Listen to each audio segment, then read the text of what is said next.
Well, welcome back. Today I'm talking to both of you, the seeker and the bunker, because today's tool only works if you both understand it, both agree to it, and both practice it before you need it. This is not a tool for the middle of the storm. This is a tool you build during the calm so it's ready when the wind picks up. I'll call it the space protocol. And it's, in my experience, one of the most immediately effective interventions a couple can implement because it addresses the core fear of both partners at the same time. Here's what usually happens when the bunker asks for space or takes it without asking. The seeker hears, I need space, and their nervous system translates it as, I need space from you, from this relationship, from us. The word space, without context, without a container, without a return time, is one of the most activating phrases a seeker can hear because it has no end. It could mean 10 minutes, it could mean forever.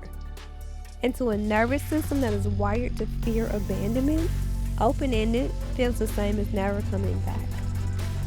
So the seeker waits for about 90 seconds and then follows, because the uncertainty is physically intolerable. And now the bunker, who was starting to regulate in the quiet, feels the boundary violated. They retreat further.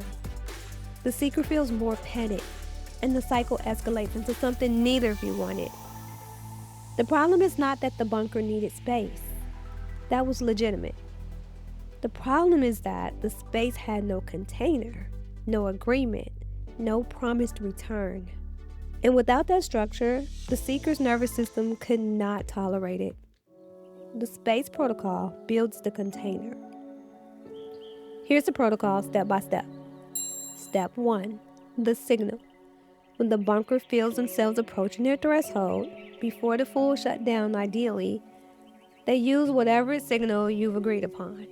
A word, a gesture, a phrase. Remember that from yesterday?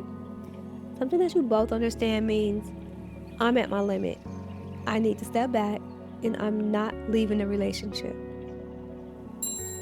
Step 2, the time commitment. The bunker names the return time, not I need some time. I need 15 minutes, or 20, or 30, whatever is honest and realistic. The key is that it's specific, a clock time or a duration, something the seeker can hold on to. Step 3, the timer. You set a timer, both of you, together or separately, but both of you know it's running. The bunker uses that time to actually regulate breath work, movement, quiet, whatever brings their system down. Not to ruminate, not to build a case, to regulate. The seeker uses that time for self-soothe practice we talked about on Tuesday. Not to follow, not to text, not to spiral, to self-regulate. Step 4 is the return. When the timer goes off, the bunker comes back. Not necessarily to solve everything, not necessarily to have the whole conversation, but to be present, to make eye contact, to say, I'm back, I'm here, can we try again, or do you need a minute too?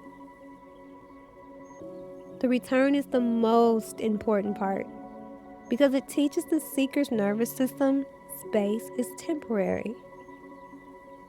They always come back. Over time, that learning changes everything. The reason this protocol works is because it addresses the core fear of both partners simultaneously. The seeker's core fear is abandonment. They're gone and they're not coming back. The timer and the return commitment directly counteract that fear.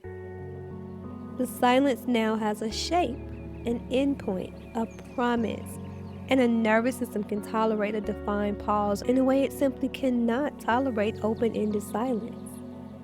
The bunker's core fear is failure. I'm going to say that wrong and destroy this. The space protocol gives them permission to exit without punishment. They don't have to fight through the overwhelm. They don't have to perform emotional availability they don't have. They can take care of their system and return with more capacity than they had before. Now, what makes this fail? A few things. One, if the bunker doesn't return when the timer goes off. Even one, because that breaks the seeker's nervous system's developing trust in the protocol, and it may take weeks to rebuild it. Two, if the seeker uses the 15 minutes to text, follow, or escalate, because that signals to the bunker that the space isn't actually safe. And three, if you only try this during a conflict without having agreed to it beforehand. This protocol has to be built in the calm and pulled out in the storm. So this week, tonight if possible, have the space protocol conversation with your partner when neither of you is activated. Agree on your signal. Agree on your time. Set the expectation of return. Practice it once, even if you don't need it, just so both bodies know what it feels like. I want to say something about what this protocol represents at a deeper level. It's an act of love from both people. The bunker saying, I trust you enough to tell you when I'm at my limit, and I'm committing to come back. The seeker is saying, I trust you enough to let you go, and to find my own ground while you're gone. Both of those things require courage.